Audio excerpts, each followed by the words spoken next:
Cumprimento a todos com a paz do Senhor. Aqui é o vosso amigo, vosso irmão Mário Júlio, do canal Vivendo Pentecostes. Esse é mais um vídeo da série Lendo o Novo Testamento em 11 semanas, ou em 76 dias, ou até o final do ano, conforme a sua escolha. Esse é o 10º vídeo, 10º dia. Nós vamos ler hoje Marcos 5 ao 8. Já lemos o Novo Testamento, já lemos Marcos 1 a 4. Vamos começar. Antes, queria lembrar que depois que terminar essa leitura, provavelmente eu gostaria que seja 1º de janeiro, que eu gostaria que fosse 1º de janeiro. Vamos ver se conseguimos terminar a leitura certinho. Nós vamos ler a Bíblia integrada. Vai ser vídeos de 1 hora por dia com a Bíblia integrada. Qual é a diferença dessa Bíblia? Ela trata o Novo Testamento em ordem cronológica. Então, todos aqueles textos da Bíblia em que fala da história de Jesus, em Mateus, Marcos também fala, Lucas também fala, ou textos em que João fala com algum dos outros evangelistas a mesma história, ele é colocado um do ladinho do outro. E o mesmo versículo, com a mesma referência, eles são colocados exatamente um do lado do outro e a gente pode ver o que os dois estão falando. Então você pode pegar da mesma história da Bíblia, a melhor parte de Marcos, a melhor parte de Lucas, a melhor parte de Mateus, a melhor parte de João, todos, cada um tem. Então, qual o objetivo de cada evangelho, qual o objetivo de cada evangelista. E então é bem interessante. Nós vamos, a partir de janeiro, estudar. Então vai ser muito importante. Quem quer conhecer o Novo Testamento vai poder se aprofundar nele. Marcos 5, a cura de um endemoniado. Eles atravessaram o mar e foram para a região dos Gerazenos. Quando Jesus desembarcou, um homem com um espírito imundo veio dos sepulcros ao seu encontro. Este homem vivia nos sepulcros e ninguém conseguia prendê-lo, nem mesmo os concorrentes, pois muitas vezes lhe haviam sido acorrentados os pés e mãos, mas ele arrebentara as correntes e quebrava os ferros dos seus pés. Ninguém era suficientemente forte para dominá-lo. Noite e dia ele andava gritando e cortando-se com pedras entre os sepulcros e nas colinas. Quando ele viu Jesus de longe, correu e prostrou-se diante dele e gritou em alta voz: Que queres comigo, Jesus, filho do Deus Altíssimo? Rogo-te, por Deus, que não me atormentes. Pois Jesus lhe tinha dito: Saia deste homem, espírito imundo. E então Jesus lhe perguntou: Qual é o seu nome? Meu nome é Legião, respondeu ele, porque somos muitos. E implorava a Jesus com insistência que não os mandasse sair daquela região. Uma grande manada de porcos estava pastando numa colina próxima. Os demônios imploraram a Jesus: Manda-nos para os porcos, para que entremos neles. Ele lhes deu permissão. Os espíritos imundos saíram e entraram nos porcos. A manada, de cerca de 2.000 porcos, atirou-se precipício abaixo, em direção ao mar, e nele se afogou. Os que cuidavam dos porcos fugiram e contaram esses fatos na cidade e nos campos. E o povo foi ver o que havia acontecido. Quando se aproximaram de Jesus, viram ali o homem que fora possesso da legião de demônios, assentado e vestido e em perfeito juízo, e ficaram com medo. Os que estavam presentes contaram ao povo o que acontecera ao endemoniado e falaram também sobre os porcos. Então o povo começou a suplicar a Jesus que saísse do território deles. Quando Jesus estava entrando no barco, o homem que estivera endemoniado suplicava-lhe que o deixasse ir com ele. Jesus não permitiu, mas disse: Vá para casa, para sua família, e anuncie-lhes quanto o Senhor fez por você, e como teve misericórdia de você. Então aquele homem foi e começou a anunciar em Decápolis quanto Jesus tinha feito por ele. Todos ficaram admirados. Quero começar pelo fim. Quando Jesus curou ele quis seguir Jesus. Jesus disse: Fique. E nós temos uma dúvida muito grande, nós cristãos, Eu não conheço da Bíblia, o que que eu vou falar da Bíblia? Mal conheço da Bíblia. Ou eu estou pouco tempo no Evangelho, ou tempo, e eu não conheço, não sou aprofundado no estudo bíblico, eu não conheço decor versículos da Bíblia, eu não sei falar bonito, eu não tenho uma boa oratória, eu não tenho um bom discurso religioso. Como é que eu vou evangelizar? E aqui Jesus nos dá literalmente algo muito importante para nós fazermos quando quisermos evangelizar. É simples. Conte para as pessoas o que Jesus fez. Conte para as pessoas o que você era, quem você era, o que você fazia, quais eram suas atitudes e o que Jesus fez em você. Porque às vezes muita cultura, muito conhecimento, muita letra, sem o Espírito Santo, sem um testemunho vivo, sem você demonstrar na sua vida o que você está falando, talvez é bonito, é legal, talvez você ganhe alguém para Cristo, mas pouco efeito vai surtir. Pode surtir, sim, pode pessoas ser ganhas para Jesus, sim, com toda certeza, porque você está declarando a palavra de Deus. Mas o testemunho de alguém que saiu do mundo, que saiu das garras de Satanás, com a vida destruída, com a vida arruinada, presa em pecados, em maldições, com a vida literalmente no meio da lama, e sai e tem uma vida transformada por Cristo, esse testemunho vence qualquer discurso teológico, por mais bonito que o discurso seja. Então, use o seu testemunho, use a sua história para falar de Jesus. Aqui nós temos anteriormente aqui Jesus, vamos voltar um pouquinho para trás, agora ali mais pelo início, quando o demônio pediu para Jesus, quando nós lemos isso aqui também em Mateus 8, Mateus 8 foi no segundo dia, o segundo vídeo dessa série. Quando nós lemos ali, os demônios, eles pediram para Jesus. Quando até o inferno é um lugar tão ruim, tão ruim. O inferno é um lugar tão desgraçado que até os próprios demônios têm medo de ir para lá. E ainda mais irem para lá de volta sem terem feito o que eles vieram para a terra fazer. No caso, aqueles demônios vieram para destruir. Eles queriam destruir a cidade e eles focaram, como era uma legião era 6.000 homens romanos de guerra, exército de 6.000 homens, então era mais ou menos, dá para se entender, que seriam 6.000 demônios. Eles entraram em 2.000 porcos e despencaram eles abaixo e destruíram, mataram todos aqueles porcos.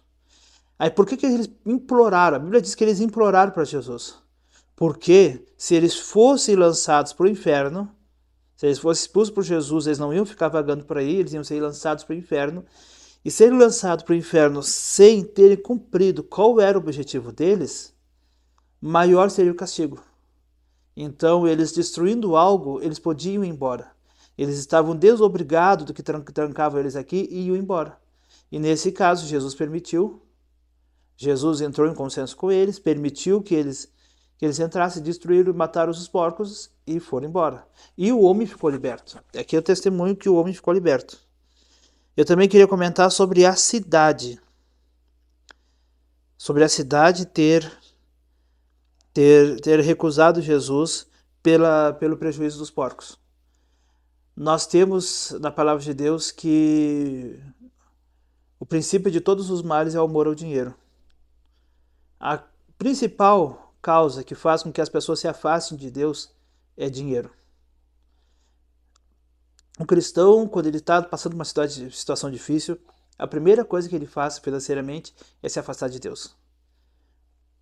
Muitos rompimentos, muitas desgraças foram feitos na história por falta do dinheiro, causa do dinheiro. Muitos pais mataram seus filhos para poder ficar com dinheiro. Muitos filhos mataram seus pais para ficar com dinheiro. Muitas esposos mataram seus cônjuges por causa de quê? Do dinheiro.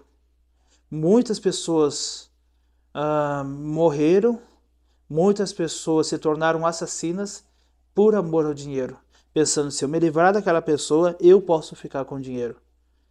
E não precisa chegar também ao fato de matar. Quantas pessoas ah, crescem na vida, fazendo calotes e pegando dinheiro das pessoas. Não se importa se as pessoas vão ficar com prejuízo ou não, se as pessoas vão ter sua vida destruída, eles ficam com o dinheiro das pessoas para poderem usufruir. Não importa se o dinheiro é limpo, se o dinheiro é correto, elas estão ali para destruir. E aquelas pessoas, eles recusaram o Rei dos Reis, eles recusaram o Deus vivo que vivia entre eles. Eles não tiveram pena daquele homem, não tiveram dó daquele homem que tinha uma vida destruída, uma vida arruinada, aquela vida que estava destruída por causa dos demônios. Aquele homem estava limpo, estava olhando aquele homem vestido, aquele homem são, aquele homem consciente. Aquele homem não precisaria mais viver aquela vida desgraçada, mas os porcos foram destruídos. Os porcos morreram. E eles preferiram se livrar de Jesus por causa do amor aos porcos. Então, é uma coisa que nós devemos pensar. O que a população, o que a humanidade hoje tem trocado Jesus pelo quê? Nós vemos muitos cristãos, cantores, pastores, líderes.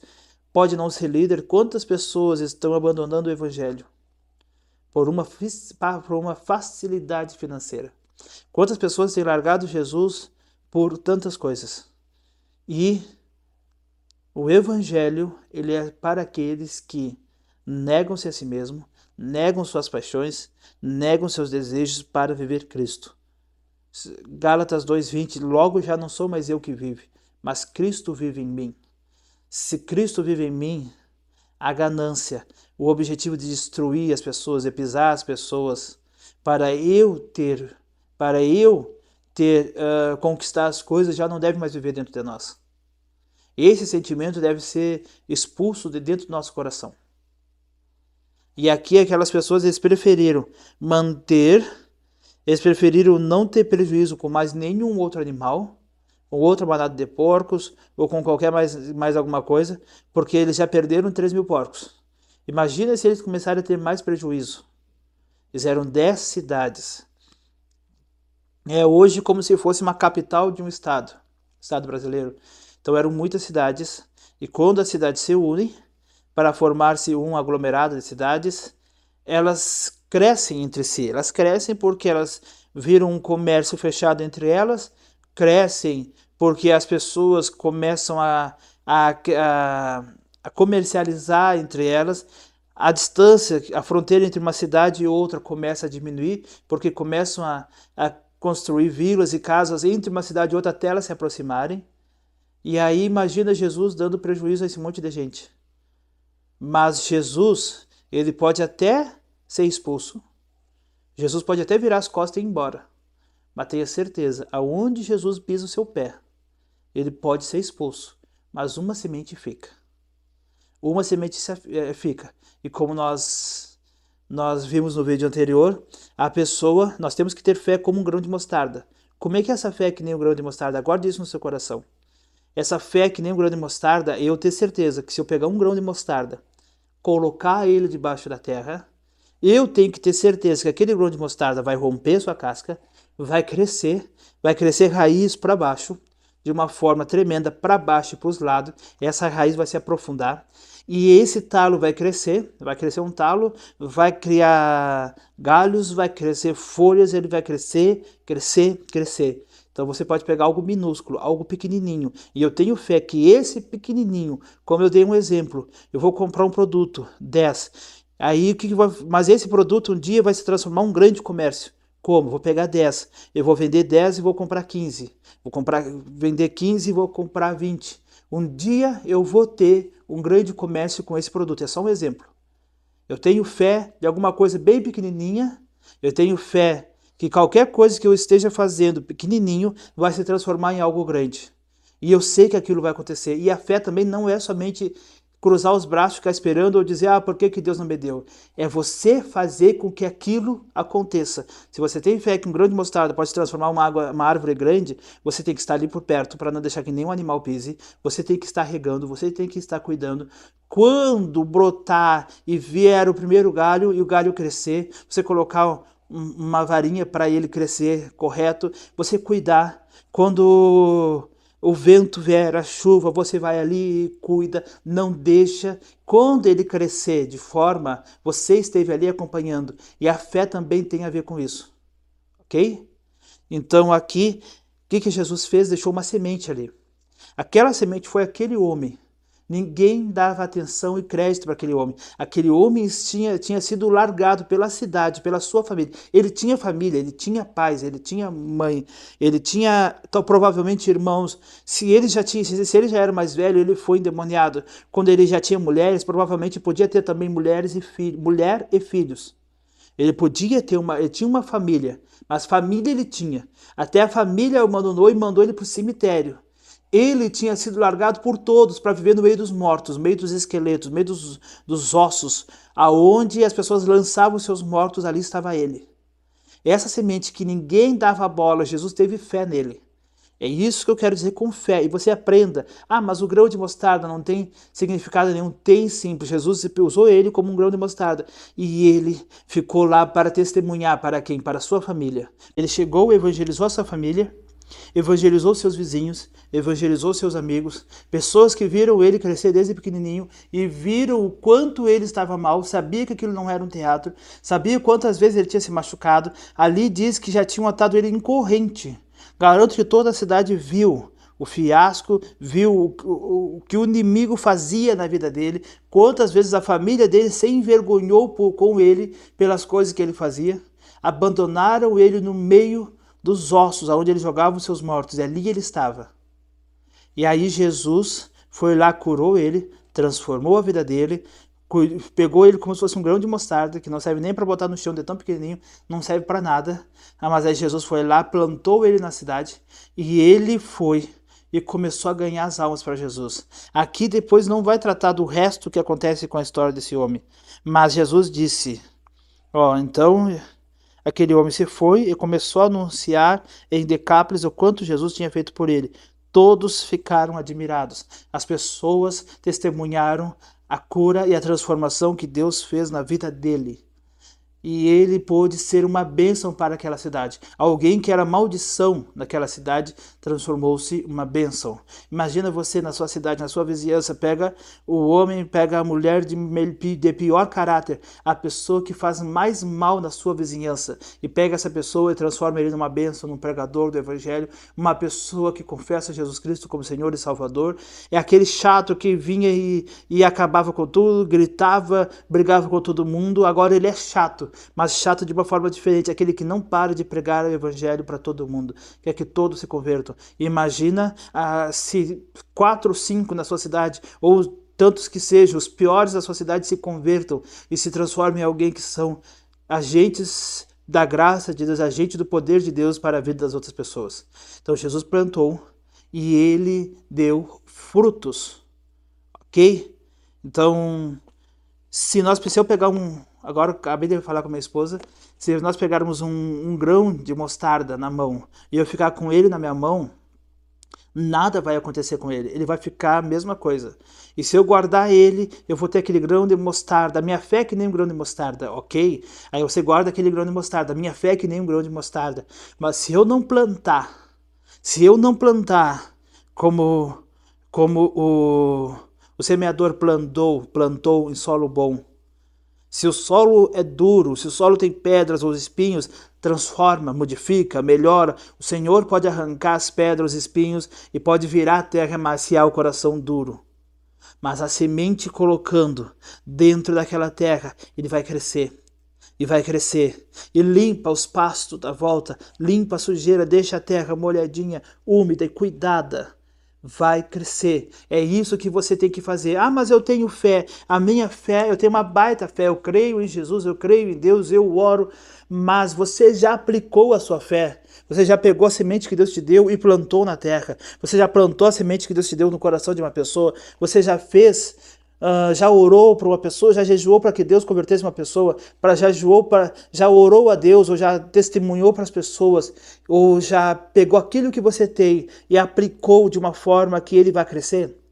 Você já cuidou? Você já zelou de algo que você plantou? Ou você nunca plantou nada? Ou se você já plantou e jogou e saiu e se afastou e disse, mas Deus não acontece nada. Se você não zelar, se você não cuidar, se você não tiver o máximo cuidado, você vai deixar essa semente morrer.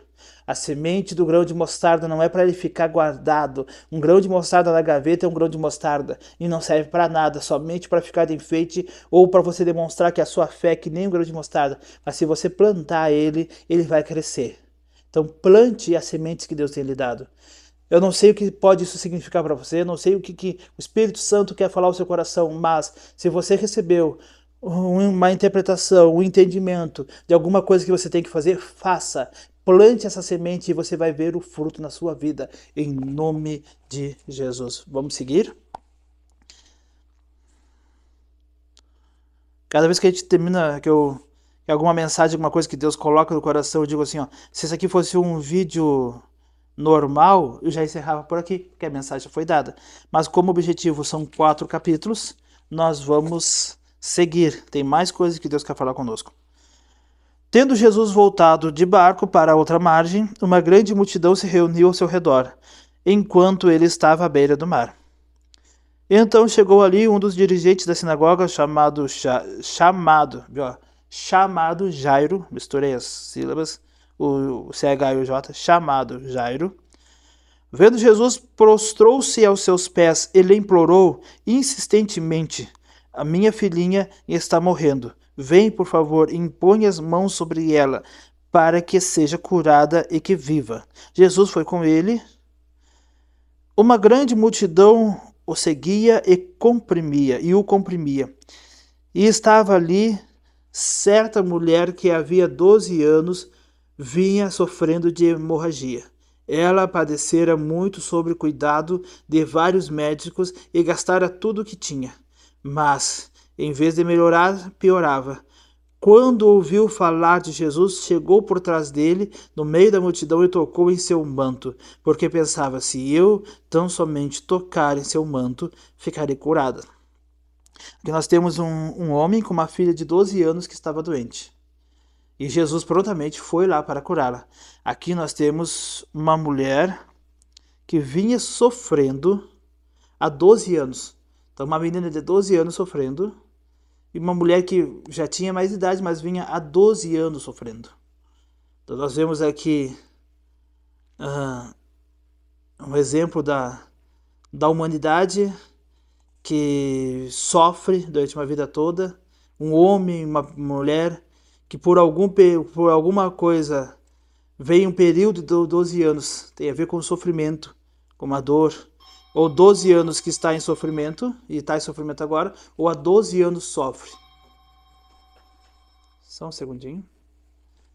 Então aqui nós estamos falando de sofrimento humano, aqui tem um significado com o número 12, mas o que nos interessa aqui é, primeira mulher, ela foi e tocou, nós temos que falar dela, depois a gente vai ler da moça, ela tocou nas orlas de Jesus. Quando a gente leu isso em Mateus 9, eu falei que essa hora, esse manto de Jesus era um talite que os homens usavam, as mulheres usavam, branco com algumas cores, assim, com umas trancinhas nas pontas, e esse manto era usado para oração. Então, naquele momento ali, ela tocou nesse manto, esse manto de oração, e foi curada por Jesus. Jesus disse assim, da onde saiu poder, saiu virtude. Então, quando alguém ora por alguém, e ora por cura, ora por libertação, ora pela bênção de alguém, e aquela bênção acontece, de dentro dela, pode que a pessoa que fez a oração não tenha a mesma percepção de Jesus, saiu virtude de mim, eu senti que saiu poder de mim saiu poder, mas mesmo que a pessoa não tenha essa percepção, quando a pessoa ora para alguém e a outra pessoa recebe cura, saiu virtude de Deus de dentro daquela pessoa para outra. A outra pessoa foi curada pelo poder de Deus que foi transferido daquela pessoa para a outra. Então é bem interessante que você fique sabendo disso. Então, confere o que está na Bíblia.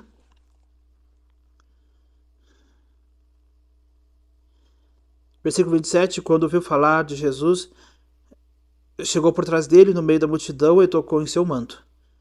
Porque pensava, se eu somente tocar no seu manto, ficarei curada. Imediatamente cessou sua hemorragia e ela sentiu em seu corpo que estava livre do seu sofrimento. Nesse texto aqui, quando nós lermos a Bíblia integrada, nós vamos ler esse texto aqui, o de Mateus, Marcos e Lucas, tratando da mesma história, um do ladinho do outro. No mesmo instante, Jesus percebeu que havia saído poder. Virou-se para a multidão e perguntou: quem tocou em meu manto? Responderam os discípulos: vês a multidão aglomerada ao teu redor, ainda pergunta: quem tocou em mim? A multidão estava espremendo Jesus. Mas Jesus continuou olhando ao seu redor para ver quem tinha feito aquilo. Então a mulher, sabendo o que lhe tinha acontecido, aproximou-se e prostrou-se aos seus pés, tremendo de medo, porque ela não sabia se aquilo era correto, se era certo, se Jesus não ia castigá-la por causa disso. Contou-lhe toda a verdade. Então ele lhe disse: filha, a sua fé a curou. Vá em paz e fique livre do seu sofrimento. Então, Jesus ainda estava falando, chegaram algumas pessoas da casa de Jairo, dirigente da sinagoga, sua filha morreu. Disseram eles: não precisa mais incomodar o mestre. Então aqui nós temos Jesus confirmando a cura dessa senhora, de sua doença, a fé dela. Ela foi e tocou no manto de Jesus. E aqui chegaram, não incomode mais o mestre. Ela já foi, a moça já morreu. E aí, não fazendo caso do que eles disseram, Jesus disse ao dirigente da sinagoga: não tenha medo, tão somente creia. E não deixou ninguém segui-lo, senão Pedro, Tiago e João. Jesus pegou os seus 3 guerreiros mais próximos, irmão de Tiago. Quando chegaram, sempre quando aparece aqui Tiago, principalmente Marcos, que ele é guiado por... ele ouviu de Pedro, sempre diz Pedro, Tiago e João, irmão de Tiago. Porque João aqui ele era mais novo. Então é como se Tiago fosse o protetor de João. João ele era novo. Quando chegar em João, quero tratar bastante coisa interessante da história de João. Nós ainda vamos chegar a passar por Lucas ainda. Lucas tem muita coisa para falar sobre Lucas também. Então aqui Marcos está ouvindo essas narrativas aqui essas narrativas de Pedro. Então ele conta aqui, ó. Então foi Pedro, Tiago e João, irmão de Tiago, quando chegaram à casa do dirigente da sinagoga. Jesus viu um alvoroço com gente chorando e lamentando em alta voz. Então entrou e lhes disse: por que todo esse alvoroço e lamento? A criança não está morta, ela apenas dorme. Mas todos começaram a rir de Jesus. Ele, porém, ordenou que ele saísse. Tomou consigo o pai e a mãe da criança e os discípulos que estavam com ele, entrou onde a criança estava, tomou-a pela mão e disse: Talita cumi, que significa: menina, eu te ordeno, levanta-se. Levante-se. Imediatamente a menina, que tinha 12 anos de idade, levantou-se e começou a andar. Isso os deixou atônitos. Ele deu ordem expressa para que não dissesse nada a ninguém e mandou que dessem a ela alguma coisa de comer. Aqui, começando do final, ela devia, por causa da sua doença, ela não devia estar conseguindo se alimentar. Eu já vi gente pregando porque os pais deixaram a menina com fome e ela morreu de fome. Não. Não precisa ser isso. Não é necessariamente. Se você prega, se você já disse isso, ou se você quer entender, aqui, só lendo o texto, nós vemos que ela estava doente. E não era uma doencinha, era doença de morte. Para ver que ele foi lá falar com Jesus numa situação em que já estava no limite. Que em seguida eles foram atrás dizendo que a menina tinha morrido. Então a fome dela, a doença, talvez a febre, a doença chegou num limite que que ela já vinha doente há alguns dias, provavelmente. Por quê? Se ela estava com fome, Jesus mandou alimentar ela. Quer dizer o quê? Que ela já vinha alguns dias sem conseguir se alimentar. Então, para que fortalecesse o corpo dela, porque não adianta somente a cura, tem que haver a cura e também buscar o recurso a mais. E ela precisava se alimentar. Então, ela não fazia dias que não se alimentava, foi alimentada, se reforçou seu organismo para melhorar. E aqui nós vemos aqui o pessoal mesmo em meio a um velório, a menina tinha morrido. As pessoas tinham testemunhado, visto, certificado que a menina estava morta. Quando viram Jesus, Jesus falou que a menina vivia. Olha a diferença de quem se senta aos pés de Jesus, quem está atarefado. Olha só, eu quero fazer uma comparação aqui, que vem agora, da outra vez que eu li, não veio esse em minha mente. Pegamos três grupos de pessoas. Primeira pessoa é as pessoas que estavam ali no velório e não criam e não conheciam Jesus. Jesus disse, a menina não está morta, ela está dormindo. E eles riram de Jesus. Segundo, nós temos Marta, que brava com Maria, furiosa com Maria, porque ela estava servindo as mesas, servindo todo mundo, atarefado com 1001 funções, se representando o crente atarefado, que faz de tudo, mas não gasta tempo com Deus. Quando Jesus disse para ela que Lázaro ia ressuscitar, ela disse sim, todos irão ressuscitar, todos os salvos irão ressuscitar no dia do Senhor. Eu sei que o Senhor é a vida, eu sei como o Senhor contou para nós, eu sei. E aí ele disse, não, Lázaro vai ressuscitar, ele não vai ficar morto, eu sei. Lá no dia do Senhor ele irá ressuscitar, ele não vai morrer. E Jesus querendo dizer que era agora. Então, tem o tipo de pessoa que crê em Cristo, mas se preocupa com os afazeres, então ele fica preso nas palavras de Jesus de uma forma que vai acontecer, mas não agora. As coisas de Deus vão acontecer na minha vida, mas não agora, vai ser lá para adiante. Ah, mas Deus já falou que vai fazer tal coisa na tua vida. Não, um dia, lá no futuro um dia. Aí chegou Maria, que sentada aos pés do Senhor, ouvia enquanto Marta estava brava. E Maria chegou, ela somente se jogou aos pés de Jesus, e chorava aos pés de Jesus, e disse, se o Senhor tivesse aqui, não teria acontecido isso com ele. E aí, naquele momento, tocou o coração de Jesus, Jesus se quebrantou, Jesus se emocionou, chorou e disse, não, vamos acabar com isso. Foi lá, mandou tirar a pedra, desatar ele e chamou ele, ressuscitou a Lázaro e mandou tirar as ataduras dele. Então nós temos 3 tipos de pessoa. O que não crê em Cristo pode estar chorando. Imagina pessoas chorando, gritando, lamentando num velório.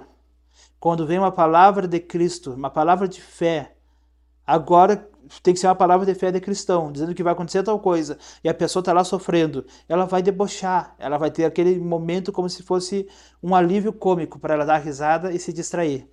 O cristão que se preocupa com afazeres, ele diz que não, um dia vai acontecer, mas não agora. Eu não creio que vai acontecer agora. Um dia pode acontecer, eu sei que o Senhor tem poder de fazer, mas na minha vida não. Nos outros vai fazer, na minha não. Lá no futuro sim, mas agora não.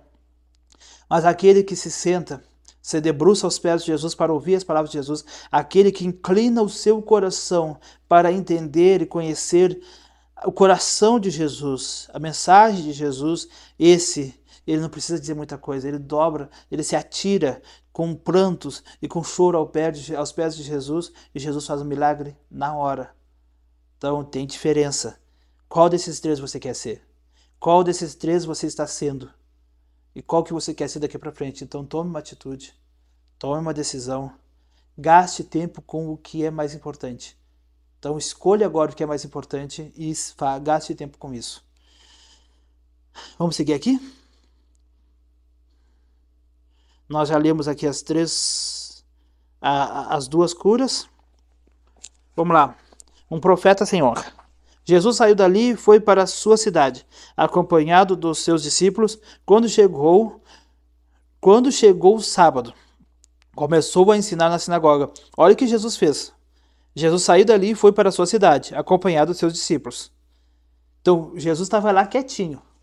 Quando chegou o sábado, ele começou a ensinar na sinagoga. Ele já estava lá. Mas quando chegou no sábado, ele começou a ensinar na sinagoga. E muitos dos que o ouviram ficaram admirados. De onde lhe vêm essas coisas? Perguntavam eles. Que sabedoria é essa que lhe foi dada?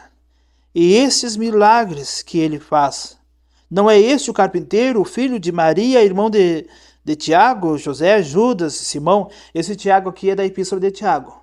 Não cria em Jesus, só acreditou em Jesus, que Jesus era o Messias depois que Jesus morreu e ressuscitou. Ele viu Jesus ressuscitado e aí ele criou em Jesus. E aconteceu também com Judas. A carta de Judas, que não é o Iscariotes que traiu Jesus, que estava lá, que está lá antes de Apocalipse, também era irmão de Jesus. Engraçado que eles viveram a vida inteira irmão de Jesus, porque quando eles nasceram, Jesus, irmão mais velho, então Jesus sempre viram Jesus ali. Não tinham pecados para dizer assim, ó, não, porque tu não pode ser porque tu é pecador. Não, Jesus puro, Jesus santo, Jesus verdadeiro, Jesus digno de aceitação, principalmente para os seus irmãos, porque viram a sua vida e eles não criam em Jesus. Jesus teve que morrer, teve que ressuscitar, teve que aparecer para eles, aí eles acreditaram em Jesus. Quando eles foram escrever as cartas, eles não disseram aqui Tiago, irmão de Jesus e servo de Deus. Não, aqui Tiago, escravo de Jesus Cristo. Escravo do Messias, escravo do meu irmão. Doulos. Doulos. A palavra doulo para nós significa, do nosso português, vindo do grego, é escravo. E Judas também vai lá e diz, Judas, doulos de Cristo. Escravo de Jesus Cristo e servo de Deus.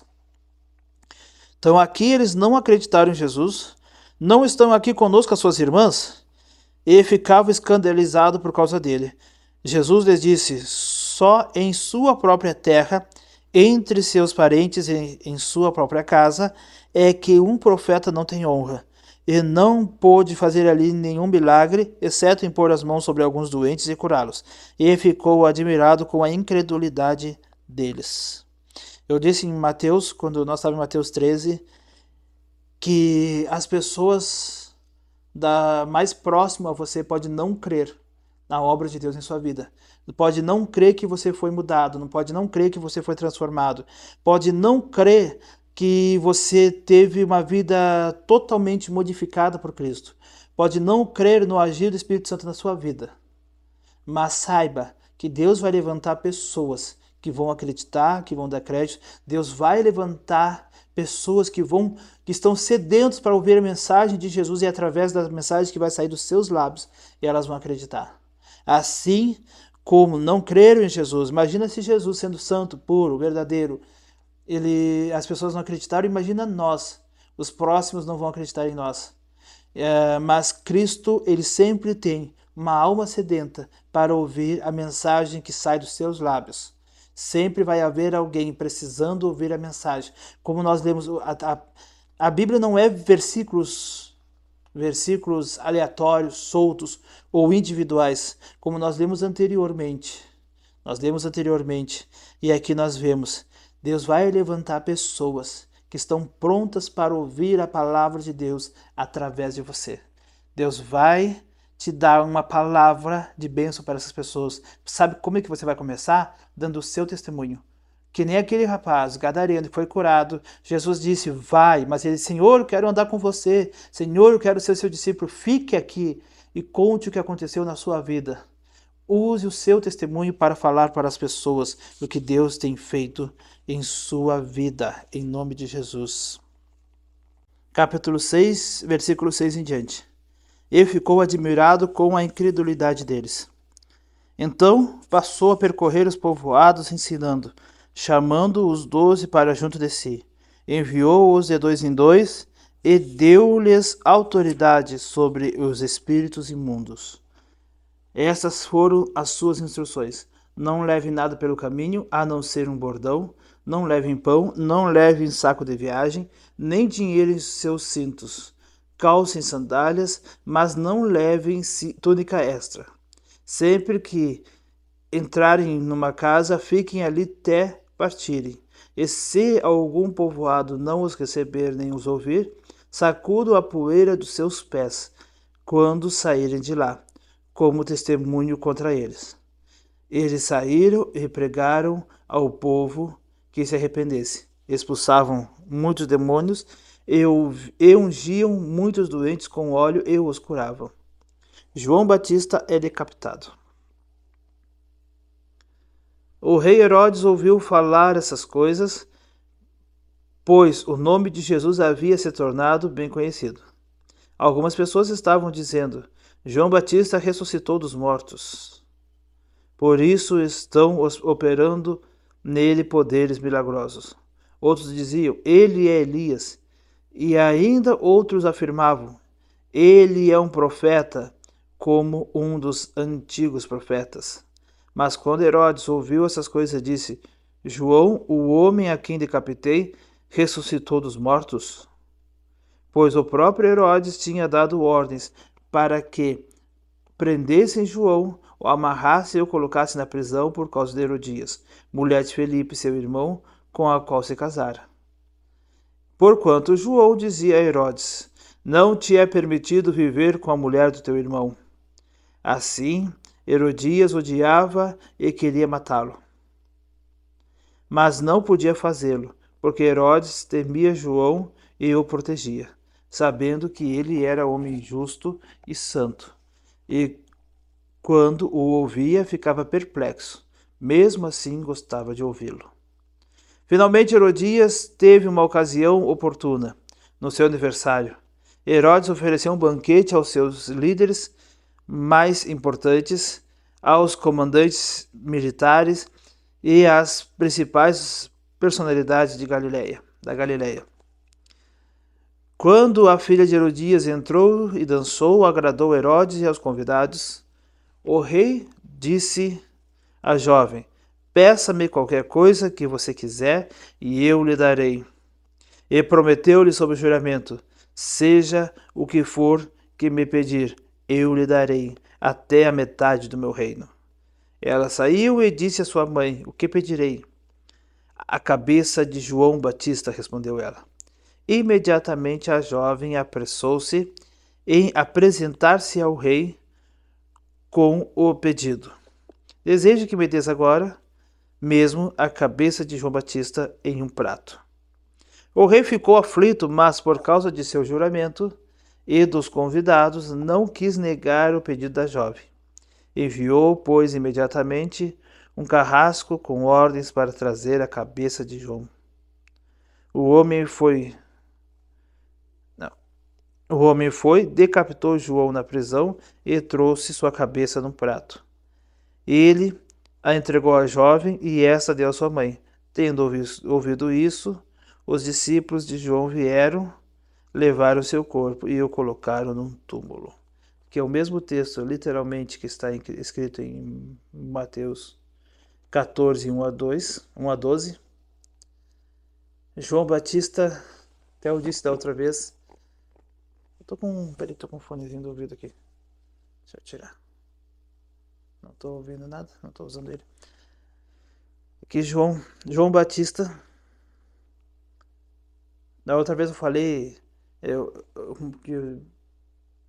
usava essa expressão: prefiro um profeta que me chame de raça de víbora, mas que denuncie o pecado, que não seja a favor do pecado, apoie o pecado, que seja contra o pecado. E João Batista, ele chamava de raça de víbora os sacerdotes, os escribas, os fariseus, aqueles que eram contra a mensagem que ele pregava.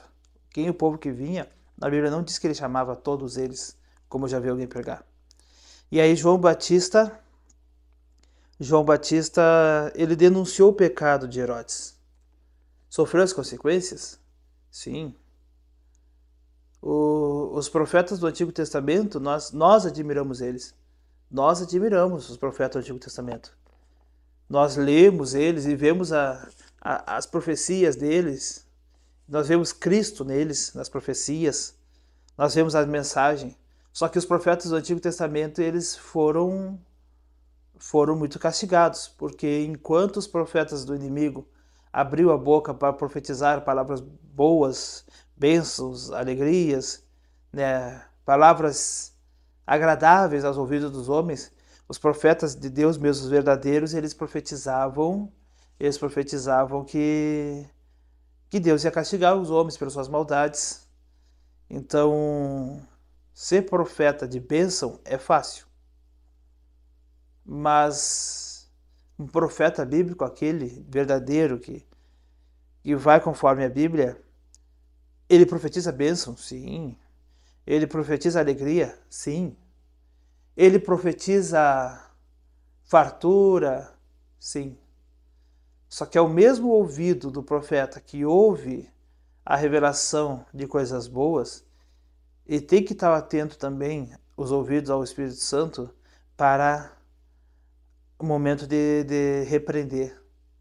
Repreender. A coisa mais difícil para um profeta, ele ouvir uma palavra e repreender o irmão.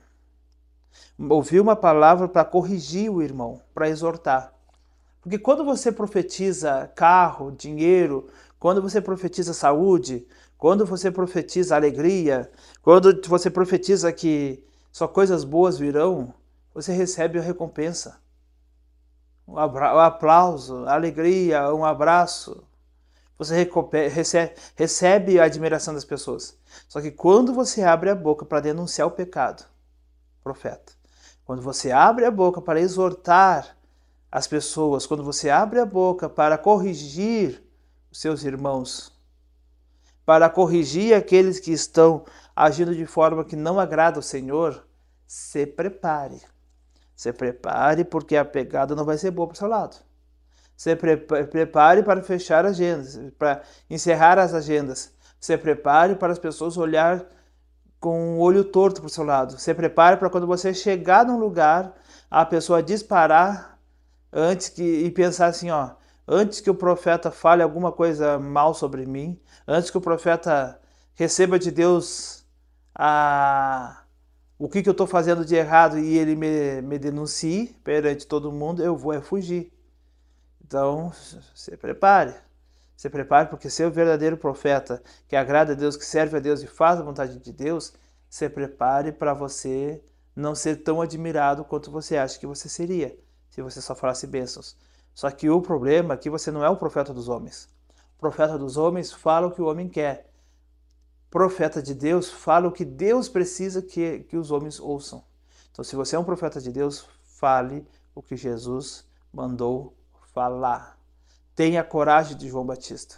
Tenha coragem de João Batista. Quando os líderes, os fariseus, os sacerdotes forem hipócritas, quando eles forem falsos, mentirosos, quando eles pregarem uma coisa e viverem outras, não tenham medo. Ah, mas é o líder.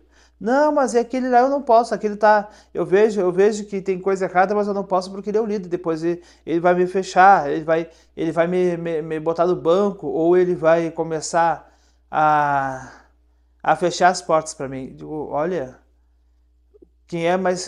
qual é a porta que você quer que fique aberta?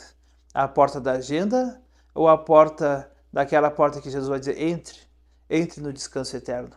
Qual é a porta que você quer que fique aberta? A porta da agenda ou a porta do céu para você?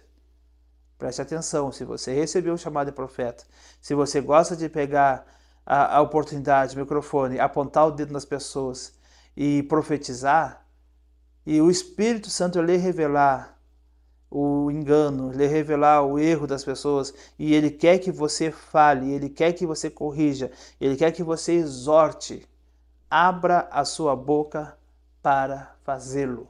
Porque senão o próprio Espírito Santo que lhe dá a revelação, ele mesmo lhe castiga por não querer falar o que você queria falar. Ou Deus faça que nem Jonas, ele vai te apertar o cerco para o teu lado até você abrir a boca e dizer. Ou muitas vezes já vi testemunho de gente dizer que Deus deu uma profecia e era uma profecia contra liderança, contra os homens, apontando o erro, apontando a falha das pessoas, apontando o erro, as situações erradas que estavam acontecendo. A pessoa não falou porque disse, eu não vou falar contra o meu líder. E aí o que aconteceu? Deus levantou outra pessoa falou. A pessoa que recebeu a palavra, que reconheceu que estava errada, se corrigiu o seu erro, corrigiu a sua falha e foi reconstituído. E aquela pessoa disse, olha, essa palavra veio para mim e eu não quis entregar. Então faça que nem João Batista. Não tenha medo, tenha coragem de falar. Bem, agora nós vamos falar aqui do versículo 30 em diante. A primeira multiplicação dos pães. Ok? Nós já lemos em Mateus. Vamos ler em Lucas e em João também. Esse aqui a gente vai ler nos 4 evangelhos. E depois nessa Bíblia aqui nós vamos ler os 4 juntinhos, um do lado do outro. Os apóstolos reuniram-se a Jesus e lhe relataram tudo o que tinham feito e ensinado. Havia muita gente indo e vindo, ao ponto de eles não terem tempo para comer. Jesus lhes disse: venham comigo para um lugar deserto e descansem um pouco. Então eles se afastaram num barco para um lugar deserto. Mas muitos dos que os viram retirar-se, tendo-os reconhecido, correram a pé de todas as cidades e chegaram lá antes deles. Quando Jesus saiu do barco, viu uma grande multidão e teve compaixão deles, porque eram como ovelhas sem pastor. Então começou a ensinar-lhes muitas coisas. Já era tarde e por isso seus discípulos aproximaram-se dele e disseram: este é um lugar deserto e já é tarde. Manda embora o povo para que possa ir aos campos e povoados vizinhos comprar algo para comer. Ele, porém, respondeu: dei-lhes vocês algo para comer. E eles disseram: isto exigiria 200 denários. Devemos gastar tanto dinheiro em pão e dar-lhes de comer? Perguntou ele: quantos pães vocês têm? Verifiquem. Quando ficaram sabendo, disseram: 5 pães e 2 peixes. Então Jesus ordenou que fizessem todo o povo assentar-se em grupos na grama verde. Assim eles se assentaram em grupos de 100 e de 50, tomando os 5 pães e os 2 peixes, e olhando para o céu, deu graça e partiu os pães. Em seguida, entregou aos seus discípulos para que os servissem ao povo. E também dividiu os 2 peixes entre todos eles. Todos comeram e ficaram satisfeitos. E os discípulos recolheram 12 cestos cheios de pedaços de pão e de peixe. Aqui nós temos a multiplicação. Permita que Deus lhe use. Permita que Deus lhe use para ser agente de multiplicação na vida das pessoas.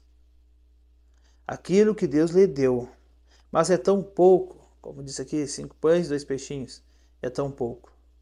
É mais ou menos voltando para o esquema do grão de mostarda, da fé. Tenha fé como um grão de mostarda. Aquilo que é pequenininho, se você enterrar ele, se você plantar, se você regar, se você cuidar, ele vai crescer. Que Jesus mostrou também. Porque o que ele fez? Ele pegou e deu graças. Deu graças. Cada vez...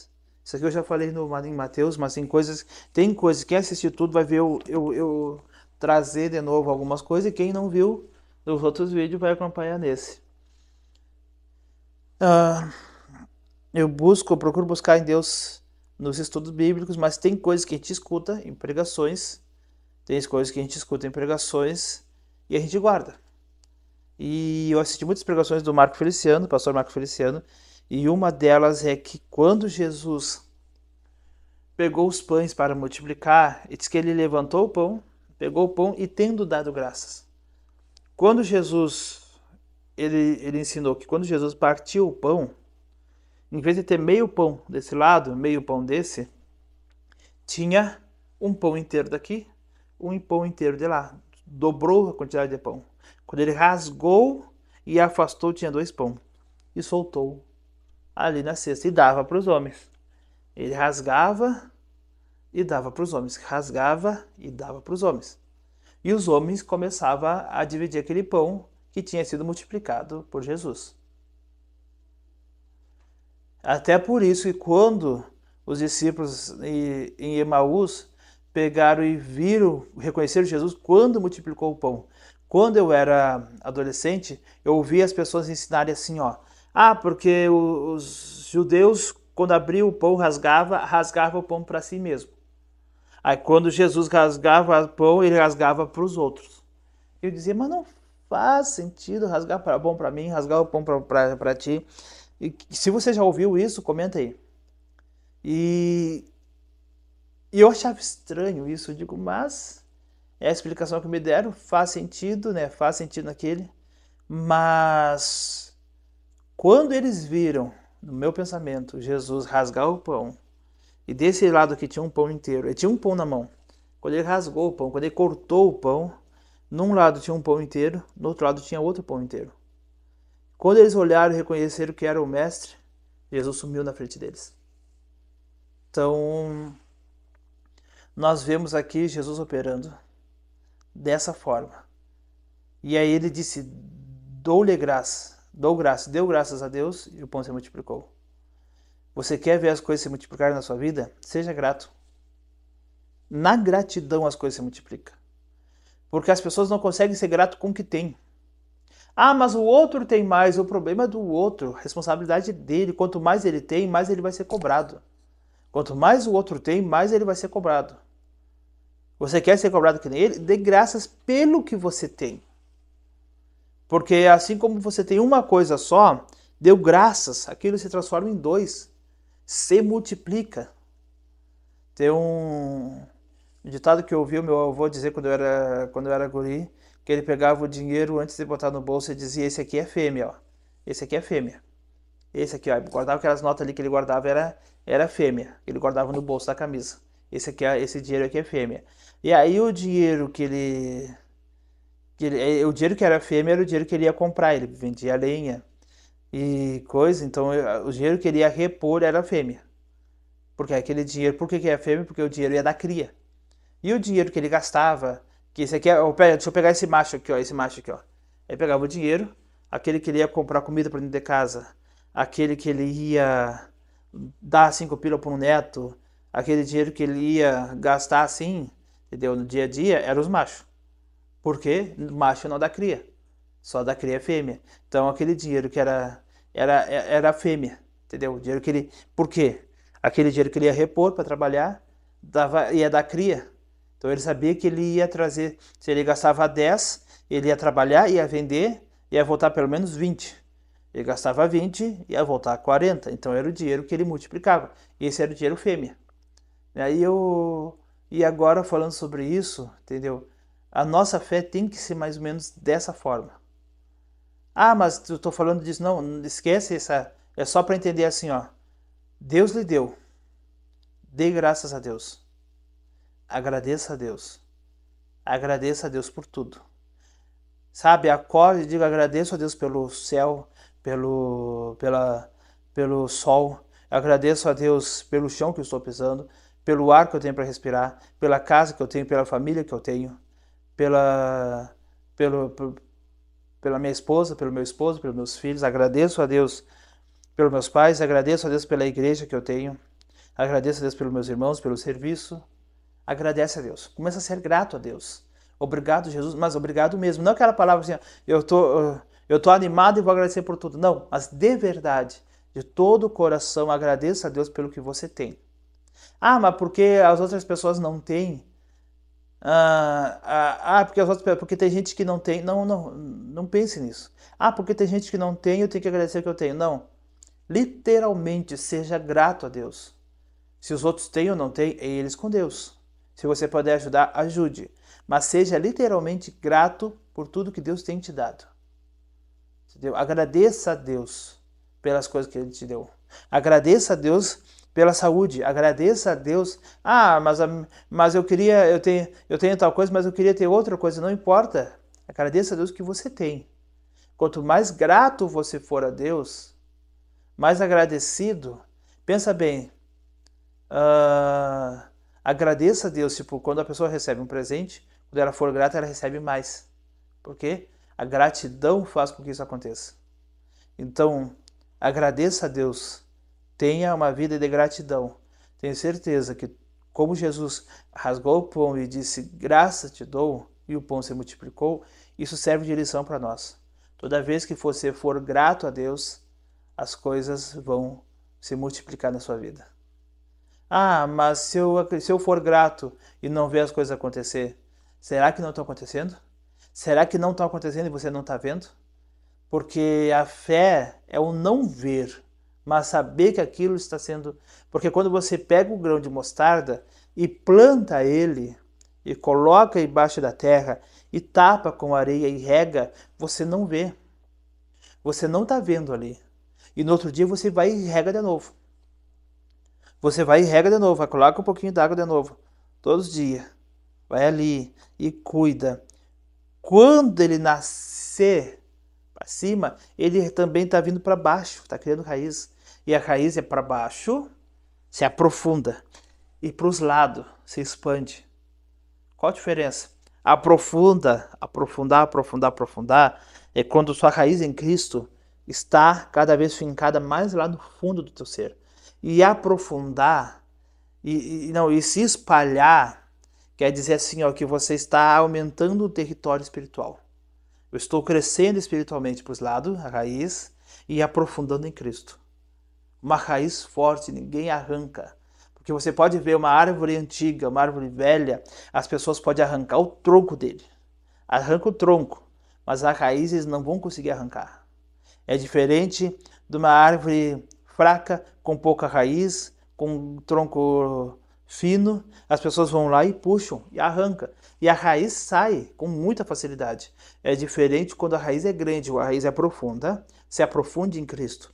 E cresça espiritualmente, se expanda para os lados, sabe? Aumente seu limite espiritual. Eu tenho um nível de intimidade com Deus, é esse. Eu vou jejuar um dia na semana, eu vou orar 5 minutinhos, 2 minutinhos antes de dormir, na hora da comida, ou acorda e ora, ou não faz nem isso. Tem gente que lembra da oração somente no culto. Então expanda a sua vida espiritual, expanda. Como é que eu vou expandir? Ore mais, leia a Bíblia mais, gaste mais tempo escutando louvor. Ah, mas eu passo o dia inteiro escutando louvor. Sim, mas você medita na letra da música e ora em cima daquela letra. Você hoje tem internet, você para assistir pregações, para ser edificado com pregações espirituais. Isso, expanda a sua vida espiritual. É a raiz abrindo para os lados. E crave sua intimidade com Cristo mais profundo, lá para dentro. Ok? Se fosse um vídeo solto, essa hora eu já encerraria com uma bênção, com uma oração, com um incentivo, mas como é a leitura bíblica, continuamos sempre.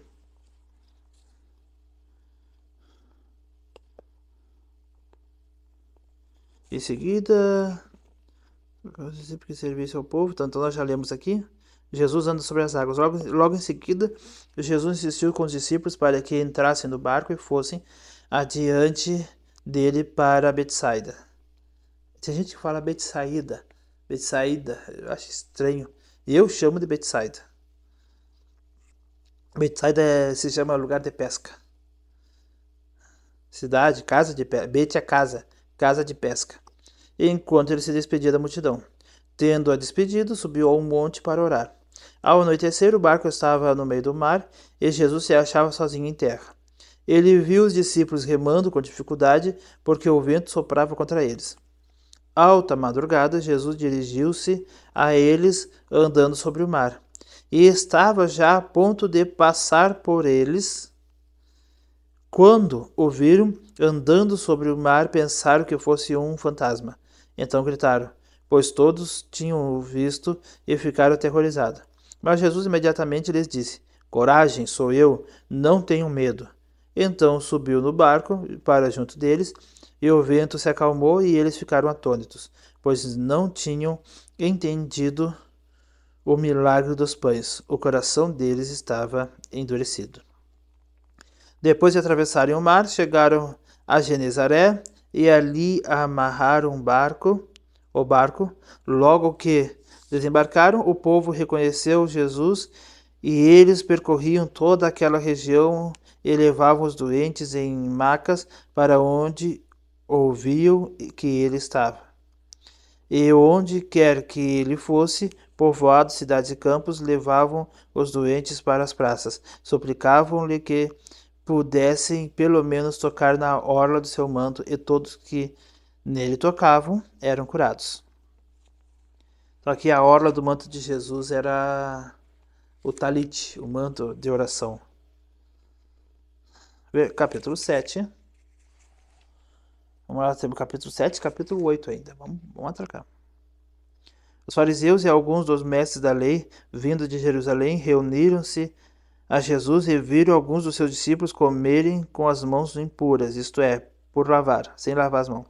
Os fariseus e todos os judeus não comem sem lavar as mãos cerimonialmente, apegando-se assim à tradição dos líderes religiosos. Quando chegam da rua, não comem sem antes se lavarem. E observam muitas outras tradições, tais como lavar copos, jarros e vasilhas de metal. Então os fariseus e os mestres da lei perguntaram a Jesus: por que seus discípulos não vivem de acordo com a tradição dos líderes religiosos? Em vez de comerem o alimento com as mãos impuras. E ele respondeu: bem profetizou Isaías acerca de vocês, hipócritas, como está escrito. Este povo me honra com os lábios, mas o seu coração está longe de mim. Em vão me adoram, seus ensinamentos não passam de regras ensinadas por homens. Vocês negligenciam os mandamentos de Deus e se apegam às tradições de homens. E disse: vocês estão sempre encontrando uma boa maneira de pôr de lado os mandamentos de Deus, a fim de obedecerem às suas tradições. Pois Moisés disse: honra teu pai e tua mãe. E quem amaldiçoar seu pai e sua mãe terá que ser executado. Mas vocês afirmam que se alguém disser a seu pai ou sua mãe: qualquer ajuda que vocês poderiam receber de mim é corban. Corban, não tem aqui, não.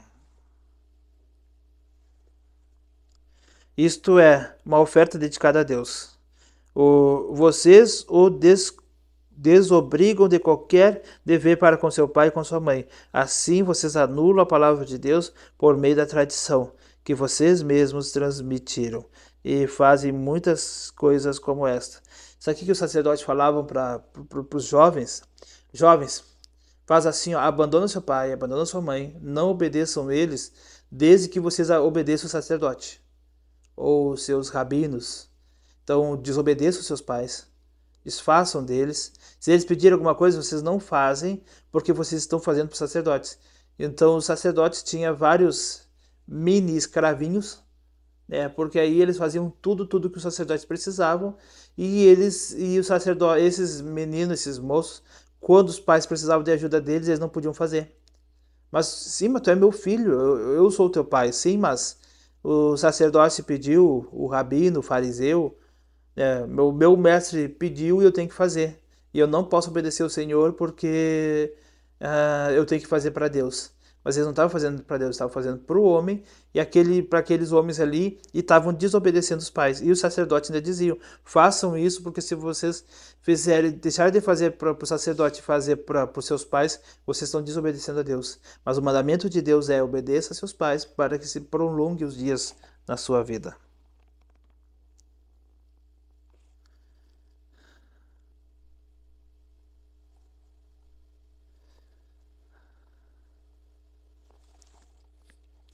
Versículo 14, Jesus chamou novamente a multidão para junto de si e disse: ouçam-me todos e entendam isso.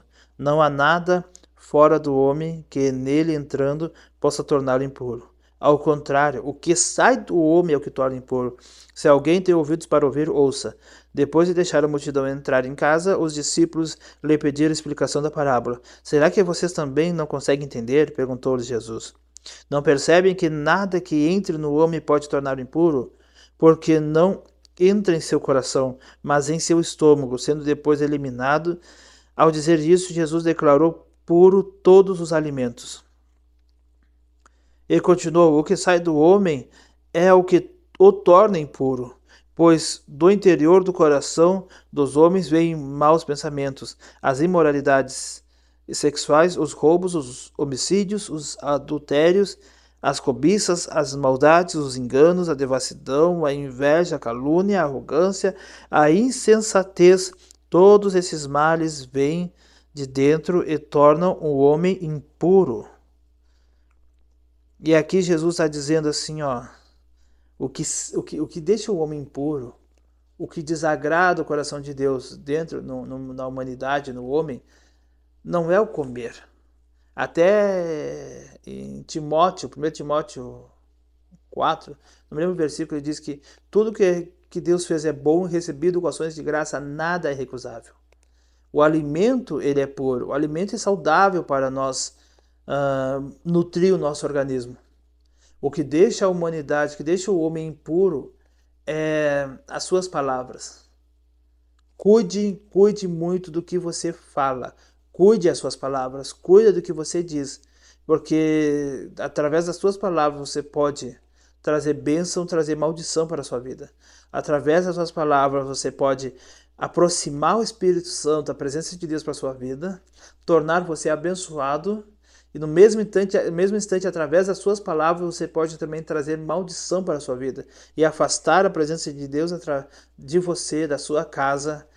Muitas vezes você pode estar trazendo maldição para dentro do seu lar, dentro do que você fala. E isso aí, enquanto você não perceber que as suas palavras estão trazendo maldição, você não vai retirar. Não adianta orar, não adianta expulsar o demônio, não adianta bater pé, não adianta botar o óleo ungido na parede, não adianta fazer pirueta, não adianta. Enquanto as palavras de maldição não saírem dos seus lábios, essa maldição não vai sair, porque você que está causando essa maldição.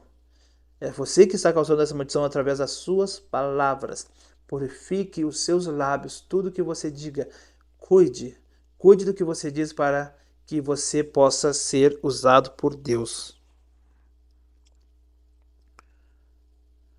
Vamos lá, versículo 24. Jesus saiu daquele lugar e foi para os arredores de Tiro e de Sidom. Entrou numa casa e não queria que ninguém o soubesse. Contudo, não conseguiu manter em segredo a sua presença. De fato, logo que ouviu falar dele, certa mulher, cuja filha estava com o espírito imundo, veio e lançou-se aos seus pés. A mulher era grega, cirfenícia de origem, e rogava a Jesus que expulsasse de sua filha o demônio. Ele lhe disse: deixe que primeiro os filhos comam até se fartar, pois não é correto tirar o pão dos filhos e lançá-lo aos cachorrinhos. Ela respondeu: sim, Senhor, mas até os cachorrinhos debaixo da mesa comem as migalhas das crianças. Então ele lhe disse: por causa dessa resposta você pode ir, o demônio já saiu da sua filha. Ela foi para casa, encontrou a filha deitada na cama e o demônio já a deixara. Por que Jesus foi ríspido com essa mulher? Na outra vez, em Mateus 15, eu não cheguei a dizer, porque eu vi que tem Marcos aqui e eu deixei para cá. O que aconteceu com essa mulher? Jesus veio primeiramente para os seus, para os judeus. E ela era sírio-fenícia, ela não fazia parte do povo de Deus. E Jesus também, até também porque os discípulos, no outro texto, em Mateus, vai dizer que os discípulos a expulsavam. Não, os discípulos queriam que Jesus a expulsasse. Senhor, a mulher vem gritando atrás de nós, expulsa ela, despede ela, faz com que ela vá embora, ela está causando uma má impressão. Olha, as pessoas estão olhando e essa mulher sírio-fenícia, essa mulher que não é do povo de Deus, não é abençoada, ela é amaldiçoada e ela está gritando atrás de nós, afaste essa mulher de nós. E eles disseram para Jesus, e aí Jesus ficou quieto. E essa mulher vinha gritando, pedindo a cura para sua filha e Jesus quieto, porque quantas vezes você pediu alguma coisa para Deus? Se você tivesse pedido de primeiro e recebido, muito provavelmente você teria até esquecido da oração e dito, não, eu recebi, aconteceu tal coisa porque tinha que acontecer. Deus quer que você mova a sua fé, Deus quer que você insista e você diga, Senhor, eu preciso, mas eu preciso do Senhor. Eu preciso que o Senhor faça tal coisa, mas quantas vezes você pediu a Deus alguma coisa sem a adoração? Senhor, eu quero tal coisa, eu quero que o Senhor faça, mas você não entregou o seu coração, você não adorou a Ele. Ali, Jesus disse, mas os filhos que são Israel, né, estão comendo, não adianta, na hora que o filho está comendo, não adianta eu dar para os cachorrinhos. E aí ela disse, olha, os cachorrinhos comem da migalha que sai. Ela disse, olha, se for o seu pão, se for o pão que o Senhor está trazendo, se for o milagre que venha do Senhor, eu não me importo que seja migalhas. Eu não me importo de receber as migalhas do Senhor. As migalhas do Senhor é muito mais interessante que os deuses, que os pães fartos dos deuses da minha cidade, da minha família, da minha terra. Então ela diz assim, ó, eu prefiro que seja uma migalha com Jesus do que ter fartura com os deuses malignos que trazem maldição e destruição para as famílias. Nesse momento aqui, Jesus viu a fé dela. Jesus precisava que o milagre fosse completo, porque o milagre da cura, do expulsar o demônio, no primeiro instante, Jesus podia expulsar o demônio e dizer para ela, ó, antes que você fale, receba o que você veio pedir. Mas aquilo ali, o demônio ia sair e não teria a confissão de fé. E a confissão de fé, a confissão da pessoa que acredita, que tem uma fé e que ela se esforce para isso, que ela demonstre, que ela abra o seu coração para demonstrar a fé em Jesus, traz a salvação para a sua alma.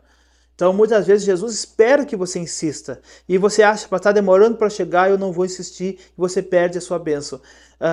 Porque Jesus está esperando que você insista e você demonstre de todo o coração que você quer aquilo para a sua vida, que aquilo ali é importante para você, que você, acima de tudo isso, que você quer receber tal bênção, o importante é você adorar o Senhor. Eu te adoro de todo o meu coração, eu preciso receber a bênção, mas o mais importante para mim é adorar ao Senhor, lhe adorar como Senhor e Salvador da minha vida. E aí a pessoa recebe a cura, recebe a libertação, recebe aquilo que ela pediu.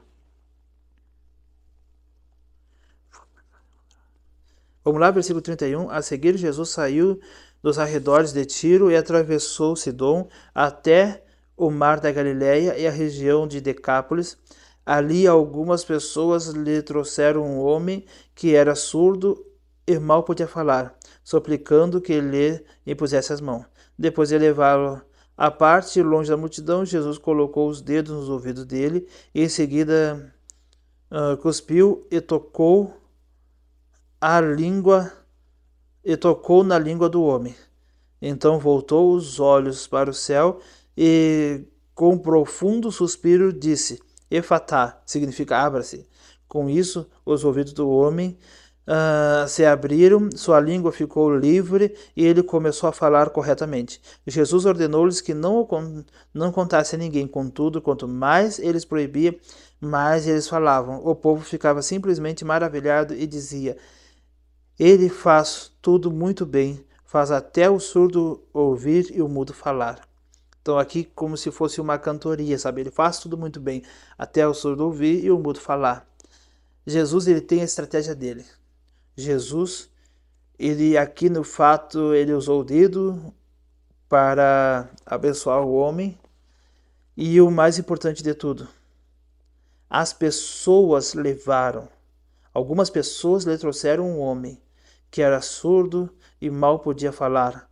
Aqui também serve espiritualmente. Serve também como espiritualmente.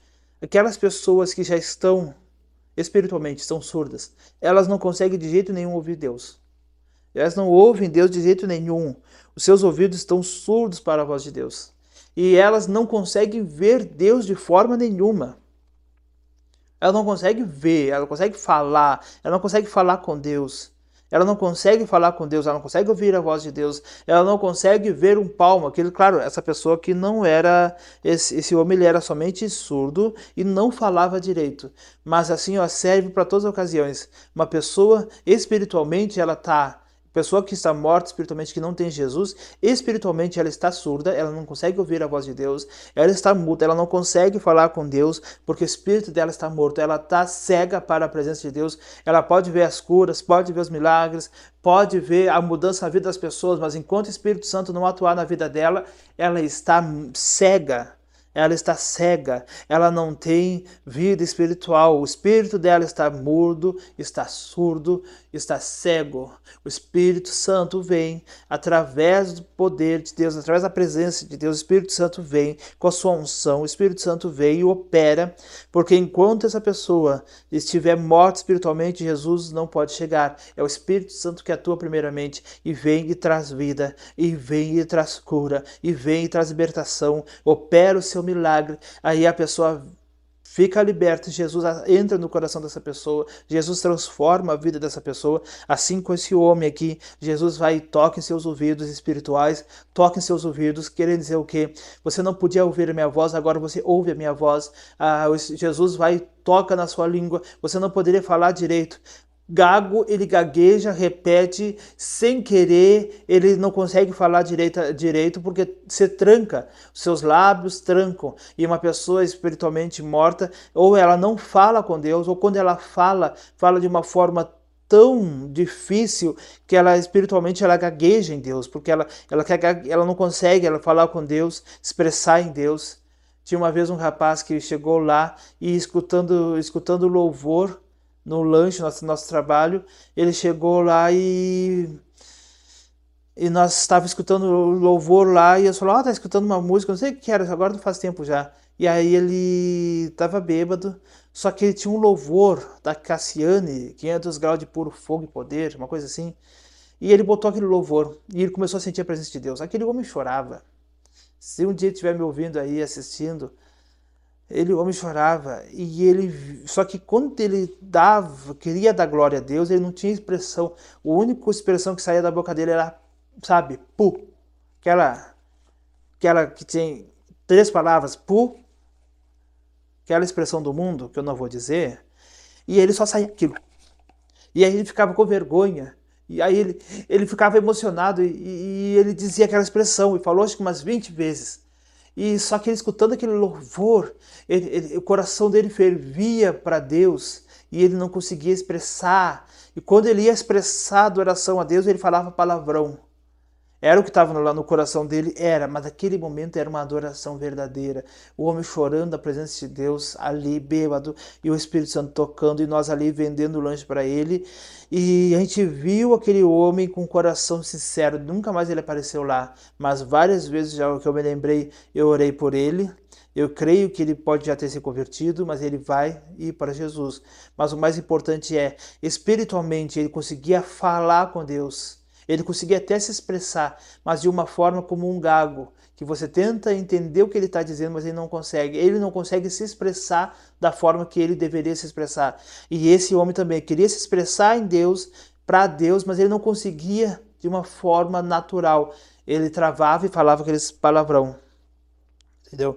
Então, Jesus cura. Jesus dá olhos espirituais para quem se aproxima dele. Jesus cura os ouvidos e Jesus cura a língua espiritual de quem se aproxima dele, e a pessoa pode adorar a Deus de forma completa. Agora o capítulo 8, a segunda multiplicação de pães. Naqueles dias, outra vez, reuniu-se uma grande multidão. Visto que não tinham nada para comer, Jesus chamou seus discípulos e disse: Tenho compaixão dessa multidão. Já faz 3 dias que eles estão comigo e nada têm para comer. Se eu os mandar para casa com fome, vão desfalecer no caminho, porque alguns deles vieram de longe. Os seus discípulos responderam: Onde, nesse lugar deserto, poderia alguém conseguir pão suficiente para alimentá-los? Quantos pães vocês têm aí? Jesus perguntou. 7, responderam eles. E ele ordenou à multidão que se assentasse no chão. Depois de tomar os 7 pães e dar graças, pegou os 7 pães em suas mãos e deu graças, agradeceu a Deus, partiu-os e os entregou aos seus discípulos, para que os servissem à multidão, e eles o fizeram. Tinham também alguns peixes pequenos, e ele deu graças igualmente por eles e disse aos discípulos que os distribuíssem. O povo comeu até se fartar, e ajuntaram 7 cestos cheios de pedaços que sobraram. Cerca de 4.000 homens estavam presentes, e, tendo-os despedido, entrou no barco com seus discípulos e foi para a região da Dalmanuta. Então aqui Jesus faz de novo a multiplicação dos pães e peixes, sempre dando graças, e outra, sempre sobrando cestos para os seus discípulos. Na primeira multiplicação sobrou 12, na segunda multiplicação sobrou 7.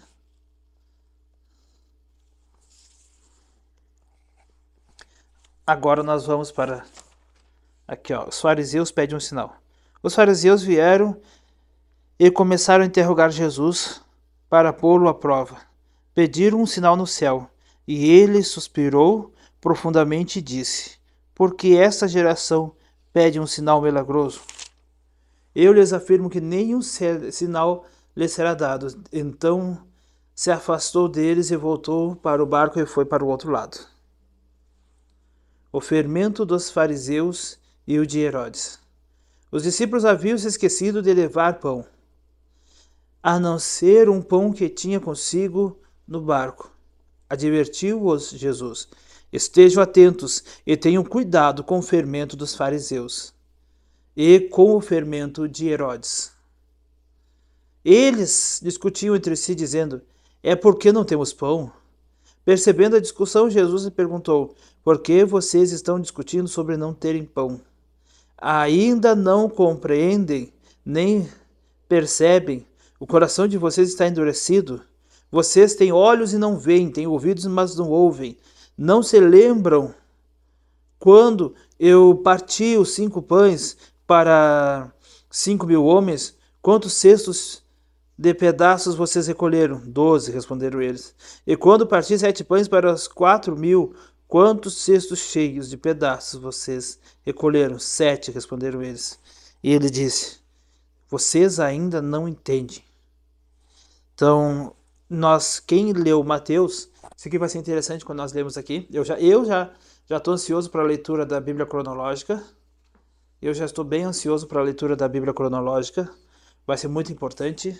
Eu vou pegar alguns textos, vou fazer alguns videozinhos de 5, 10 minutos comentando algumas partes aqui, recomendando que as pessoas comprem essa Bíblia para fazermos os vídeos junto. Mas aqui, ó, quando pega Mateus e Marcos, lendo um lado do outro, aqui em Mateus ele vai dizer que Jesus estava falando ali sobre os pães o fermento dos fariseus e Herodes, que era o conselho deles, para não ir no mesmo assunto, no mesmo papo deles, não darem ouvidos. Só que aqui não diz, né? Aqui ele vai falar somente que eles não entendem. Mas vem mais uma reflexão aqui. Eles participaram de 2 milagres de pães. Eu fico imaginando eles com pães na mão, sabendo que num tinha 5 pães, no outro tinha 7 pães. O que é 5 e 7 pães para uma multidão? Mesmo que na segunda multidão eram 4.000 homens, mais mulheres e crianças, e eram 7 pães, eram mais pães. Mas você vai pegar os pães e vai calcular, daria um pedacinho tão pequenininho que seria praticamente se fosse dar um para cada um. Mas não, Jesus multiplicou. E eles carregaram em suas mãos pães para aquela multidão. Quem foi que distribuiu os pães para aquela multidão? Mesmo que os discípulos pegaram os pães, as mãos cheias de pães, e deram para outros, e outros foram dando para a multidão, outras pessoas ajudando. Mas eles pegaram em suas mãos. Eles viram as pessoas alimentadas, multidão cheia, com a barriga satisfeita e com o coração cheio da palavra do Senhor, indo embora, sendo despedido. Isso aconteceu 2 vezes. E ainda os discípulos não entendiam. A fé deles, a percepção espiritual deles, verem e não conseguir entender, ouvir e não conseguir perceber o que estava acontecendo, quem era aquele que estava com ele. E quando Jesus falou em fermento, esse cara apavorado, será que é porque nós ficamos sem pão? Então, às vezes as pessoas estão com Deus, às vezes as pessoas estão com Jesus Cristo, seguem uma vida, passa por experiências, passa por uma vida espiritual cheia de provisões do Senhor. O Senhor provê de tudo que é lado, e a pessoa não consegue perceber a vida espiritual, as coisas acontecendo.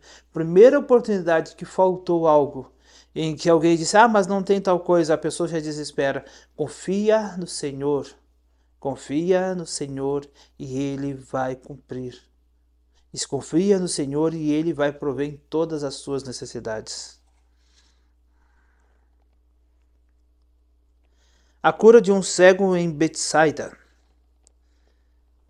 Eles foram para Betsaida, e algumas pessoas trouxeram um cego a Jesus, suplicando-lhe que tocasse nele. Ele tocou, Não, ele tomou o cego pela mão e o levou para fora do povoado, depois de cuspir nos olhos do homem e impor-lhes as mãos. Jesus perguntou: Você está vendo alguma coisa? Ele levantou os olhos e disse: Vejo pessoas, mas elas parecem árvores andando.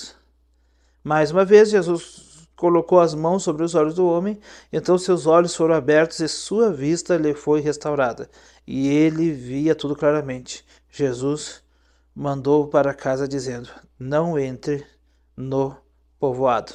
Que nós vemos Jesus num processo de cura. Tem gente que entende que uma árvore, se você olhar uma pessoa com o olho embaçado, sabe quando que você fecha os olhos, ou você chora quando você abre, vê as pessoas embaçadas? Mas há um significado muito espiritual, que os homens, que a humanidade, ela é considerada como árvores. Uma árvore seca, sem vida, uma árvore que se você olhar para ela não vê fruto nenhum, não vê folha, não vê broto, só vê galhos secos, marrons, sem vida. Mas ela ainda recebe o mínimo de nutrição, mantém seus galhos, seu talo, seu tronco ali nutrido. Só que ela não tem nutrição o suficiente para uma folha. Mas quando chega a primavera, a primavera recebe a chuva. E o solo nutre aquela raiz, e ela começa a brotar. E ela dá folhas, e ela dá brotos, e ela dá frutos, e ela traz flores. E suas folhas curam as pessoas, os seus frutos alimentam as pessoas que estão ao redor. Isso significa o quê? Quando o cristão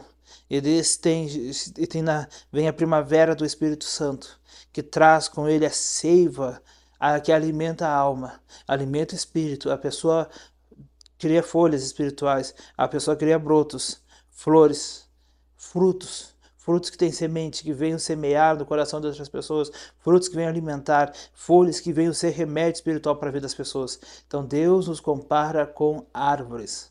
Nós somos como árvores plantadas junto à corrente de águas, em Salmos 1, daquele que é justo. Então nós devemos nos tornar como árvores frutíferas, que é a árvore que recebe chuva periodicamente ela está nutrida para dar um bom fruto. Mas aquela árvore que está ligada junto à corrente das águas, ela durante o ano inteiro ela tem a sua raiz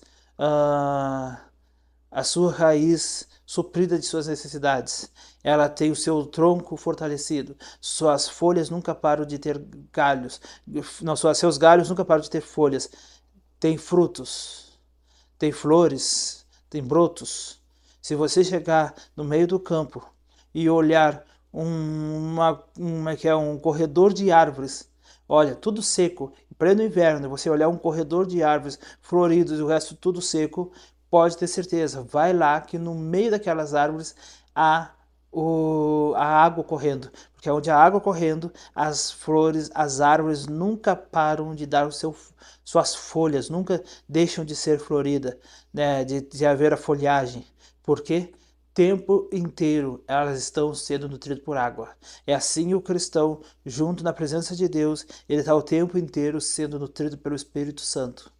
E a Bíblia diz que aquele que crê em Jesus, dele fluirão rios de água viva. Então você está totalmente ligado ao Senhor o tempo inteiro, manhã, tarde e noite, e nunca vai faltar em você a seiva do Espírito Santo, que alimenta você e permite que você venha a dar frutos para alimentar as pessoas e dar folhas para servir de remédio às pessoas que estão em necessidade.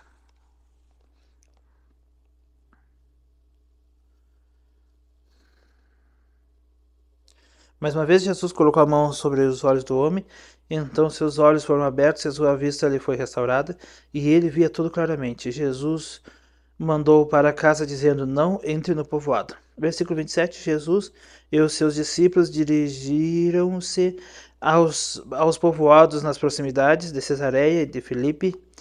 No caminho, ele lhes perguntou: Quem o povo diz que eu sou? E eles responderam: Alguns dizem que és João Batista, outros Elias, ainda outros um dos profetas. E vocês? Perguntou ele. quem vocês dizem que eu sou? Pedro respondeu, tu és o Cristo. Jesus os advertiu que não falasse a ninguém a seu respeito. Então aqui nós vemos Pedro recebendo pelo Espírito Santo, como nós vimos em Mateus, confessando Jesus como Cristo. Então nós temos o mesmo texto traçado aqui em Mateus e em Lucas. Versículo 31. Em Mateus, Lucas e aqui em Marcos também. Mateus. Versículo 31 do capítulo 8. Então ele começou a ensinar-lhes que era necessário que o Filho do Homem sofresse muitas coisas e fosse rejeitado pelos líderes religiosos, pelos chefes dos sacerdotes e pelos mestres da lei, que fosse morto e 3 dias depois ressuscitasse. Ele falou claramente a esse respeito. Então Pedro, chamando à parte, começou a repreendê-lo. Jesus, porém, voltou-se e olhou para os seus discípulos e repreendeu Pedro. Para trás de mim, Satanás. Você não pensa nas coisas de Deus, mas nas dos homens. Nós temos também o que estava escrito em Mateus, que Pedro, no mesmo minuto, ele confessa que Jesus era o Cristo, e aqui o chama de Satanás. Essa palavra Satanás é adversário. Então quer dizer que Pedro, ele era adversário da cruz de Cristo. Para Pedro não importava, ele não gostaria que Jesus fosse entregue para a morte na cruz. Que Jesus estava já começando a preparar o caminho do coração dos seus discípulos para a sua morte, e Pedro foi e disse não, o Senhor não vai morrer, mesmo que eu tiver que fazer de tudo para lhe defender, eu vou lhe defender. Então nós vemos Pedro num momento ele fala guiado pelo Espírito Santo, num outro ele está tentando negar a cruz de Cristo, né? Recusar que Cristo morra na cruz. E às vezes nós também, espiritualmente, num momento nós falamos cheio do Espírito Santo pela presença de Deus, e pode acontecer do homem, num outro momento, por alguma falha, um erro, um ouvir a voz do inimigo, ele recusar alguma coisa que Deus queira, alguma mensagem de Deus, e ele falar guiado pelo demônio. Então há uma linha muito fininha entre o santo e o profano.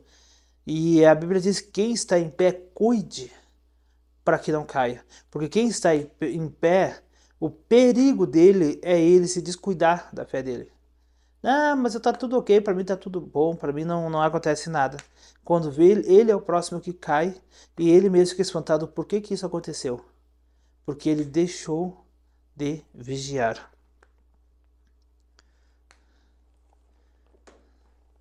Que Jesus divertiu que tá.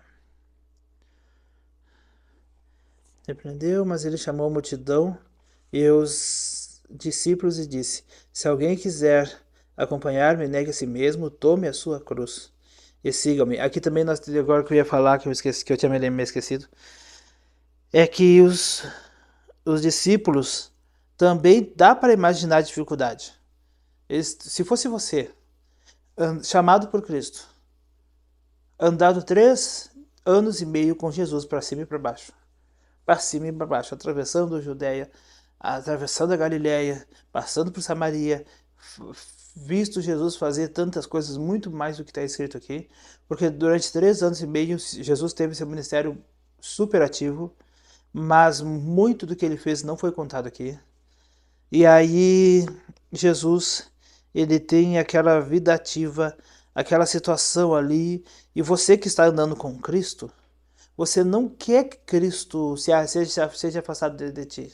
Se Jesus ele disse assim, olha, importante é que eu morra, que eu vá, seja entregue aos homens e morra. Os discípulos não iam querer aquilo ali. Eles não iam querer, eles iam brigar o máximo que puderem para ter o Cristo com eles. Como é que as pessoas, os homens, iam matar o mestre deles? O que aconteceria deles? Se com Jesus a situação dele às vezes apertava, imagina sem Jesus. Se Jesus tivesse ido embora. E naquele momento eles não tinham ainda o entendimento de que viria o Espírito Santo. Eu não sei se aqui, eu vou ver depois na cronologia como é que ele vai estar esse discurso aqui, se antes de Jesus anunciar aos discípulos que era importante que ele fosse para enviar o Espírito Santo. Mas é notável, é compreensível ver Se fosse você ia brigar com Jesus. Jesus não vai para a cruz nada. Não, eu morro, mas o Senhor não morre, o Senhor é Deus, o Senhor é o nosso Messias. E outra, eles tinham esperança num Messias guerreiro que fosse lá destruir Roma, que fosse expulsar os romanos da terra de Israel. E ainda eles tinham esse pensamento. E como que isso aí seria feito se Jesus tivesse morrido? Com Jesus era difícil. Imagina sem Jesus eles conseguiram destruir o reino de Israel. Era o que eles tinham em pensamento. Então, versículo 34, ele chamou a multidão a si mesmo. Tá. Aí já li isso aqui. E quiser acompanhar-me, negue a si mesmo, tome a sua cruz e siga-me. Pois quem quiser salvar a própria vida, perderá, mas quem perder a sua vida por minha causa e pelo Evangelho, a salvará. Pois que adianta o homem ganhar o mundo inteiro e perder a sua alma? Ou que o homem poderia dar em troca de sua alma? Se alguém se envergonhar de mim e das minhas palavras nesta geração adulta e pecadora, o Filho do Homem se envergonhará dele quando vier na glória de seu Pai com os santos anjos. Então, encerramos aqui.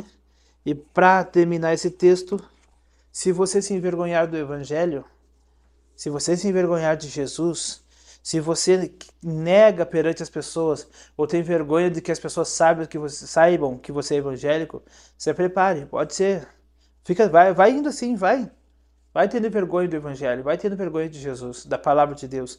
Porque um dia pode acontecer de você estar diante do trono e Jesus ter a mesma vergonha que você tinha, ele ter de você. Jesus tem a mesma vergonha de dizer, não, pai, esse aí eu nem conheço. Sabe quando você confessa pelas pessoas, mas nem conheço Jesus? Não, Jesus não. Ou só o fato de você não falar de Jesus, não testemunhar de Jesus, isso já está sendo mais ou menos um sinal de que você despreza o Evangelho. Você é cristão, mas você despreza Jesus Cristo, despreza o Evangelho. É cristão dentro da sua casa e dentro da igreja, mas junto com seus amigos, na volta das pessoas, você tem vergonha do Evangelho. Então prepare-se. Prepare-se, ainda dá tempo de se arrepender, ainda dá tempo de se arrepender e ter uma comunhão verdadeira com Jesus Cristo. Encerramos nosso vídeo. Como eu gravei em vários momentos, eu vou fazer uma colchinha de retalho, vou botar tudo junto, os 4 capítulos, e começar, quem sabe hoje ou amanhã, a gravação. Estou com alguns em atraso, mas eu acho que até a próxima semana, até o final da terceira semana, eu vou estar colocando todo ele em dia. Então vai ser jogo rápido, dá para se arrumar tudo certinho. Então, semana que vem, até o fim de semana, se Deus quiser, já teremos com ele em dia. Então você vai ter todos os dias uma leitura corretinha no dia. Então tá, Jesus abençoe vocês. Até mais e vambora, Deus abençoe. Antes quero orar por você. Feche seus olhos, se você puder. Santo Deus Pai Celestial, toda honra, toda glória, todo louvor a Ti, ó Pai. Obrigado, Deus, por essa oportunidade, ó Deus. Obrigado, Deus, por poder estar com meus irmãos, com minhas irmãs, tendo essa comunhão com a palavra. Abençoe eles, protege, guarda, livra de todo mal. E o Senhor, Pai, esteja em nome de Jesus enchendo cada um do Teu Espírito Santo. Derrama sobre eles os dons, derrama sobre eles, sobre elas a Sua unção, ó Deus. E que venhamos estar, ó Deus, cheio da Tua presença, ó Pai. E aptos, ó Deus, para fazer a Tua vontade, ó Deus, conforme o Teu querer, ó Deus, em nome de Jesus. Amém.